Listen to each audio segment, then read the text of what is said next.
Assalamu alaikum, respected parents and teachers. We are here together again with the new concept decoding. Decoding ऐसा concept है जो बच्चों के लिए spellings को इंग्लिश को समझना बहुत आसान कर देता है. Actually, English is so much have an interesting way to teach a kid. So जब बच्चा start करता है, we start phonics with the sounds of the letters और फिर इसके बाद हम आते हैं phonemes की तरफ. And do you know what is phoneme? So phonemes is the building blocks of English language. So phoneme is an individual sound of a letter. So whenever you talk about decoding, it is related to phonemes. जब बच्चे letters की sound सीख लेते हैं तो उसको फ़ौरन बाद हम उनको लेके आते हैं 44 फोनीम्स की तरफ. तो लेटर्स की साउंड्स के बाद जब फोनीम्स की साउंड पे आते हैं तो there are 44 phonemes. So these 44 phonemes जिनमें क्या है 19 कॉन्सोनेंट्स हैं.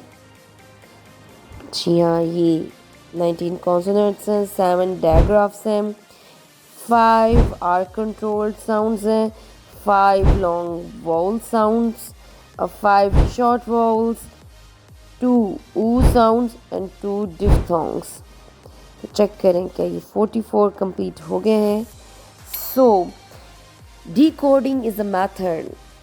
क्या मेथड है? आसान बात करते हैं, जो ब्रेक करता है एक वर्ड को into its individual sounds phonemes में.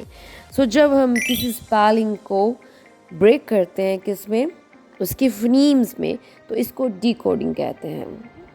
हम बच्चे को जब हम लेटर साउंड के बाद फोनीम के बाद लेके आते हैं वीसी वर्ड्स पे, वोवल कॉन्सोनेंट्स वर्ड्स पे और फिर सीवीसी वर्ड्स पे, तो अगर फिर भी उसको मुश्किल हो रही हो तो decoding is the best way.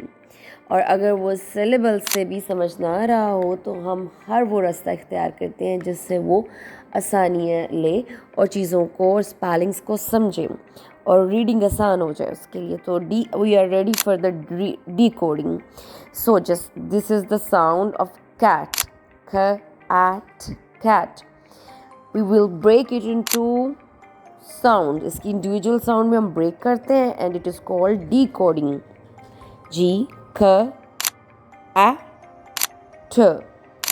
So this is the decoding. Match the sound to the letters. G बिल्कुल ख a t. Yes, and the next word is sheep. Sh I p sheep.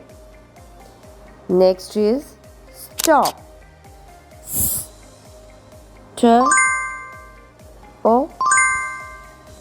P stop. Black. Yes, can you do decoding with me? B L. Yes. A K. Yes, very good. Now we are going to have the decoding of cheese. Ch E cheese. Yes. Ch E G cheese. तो syllable और decoding में क्या difference है? Syllable में हम एक word को parts में डिवाइड करते हैं और 1 बीट में देखते हैं और हर बीट में वॉवल्स इन्वॉल्व होते हैं और हम इसको जो अपने वर्ड को इंडिविजुअल साउंड्स में नहीं, उसको फोनीम्स में उसको डिवाइड नहीं करते. लेकिन डिकोडिंग में हम किसी वर्ड को जी बोलते हुए उसे डिवाइड करते हैं फोनीम्स में. So this is the main difference between decoding and syllable. So क्या फ़ायदा है, क्या बेनिफिट है हमको decoding का? It helps children and learners spell new or unfamiliar words. बच्चे आसानी के साथ सिलेबल के थ्रू तो कर लेते हैं डिवाइड और स्पेलिंग लर्न कर लेते हैं, लेकिन समटाइम्स जब कोई नया वर्ड आता है तो वहाँ पे वो फंस जाते हैं। तो तब सिलेबल के बाद काम आती है डिकोडिंग, और इसकी वर्कशीट्स हैं जो बच्चों के लिए बहुत हेल्पफुल हैं। जिस तरह सिलेबल की वर्कशीट है आपसे शेयर करेंगे, इसी तरह हम आपसे डिकोडिंग की वर्कशीट्स भी शेयर करेंगे। So decoding is actually build a strong phonic sense and और बच्चे इससे लिसनिंग भी इम्प्रूव करते हैं, and it is useful for both native speaker and ECL learners. So आए मेरे साथ, न्यू वर्ड को हम डिकोडिंग करते हैं। कैसे? अब फ़ोन की डिकोडिंग कैसे होगी? जी हाँ, इसके स्पेलिंग में तो PH है, मगर ये एक साउंड प्रोड्यूस कर रहे हैं, कौन सी? फ फ ओ phone. And the next word is जी, इसके स्पेलिंग तो है KNIGHT, मगर हम इसको बोलेंगे कैसे? Eat night, night, eat night. So this is the main difference, and your child will learn more and more new words through decoding. Subscribe for more videos. Thank you so much.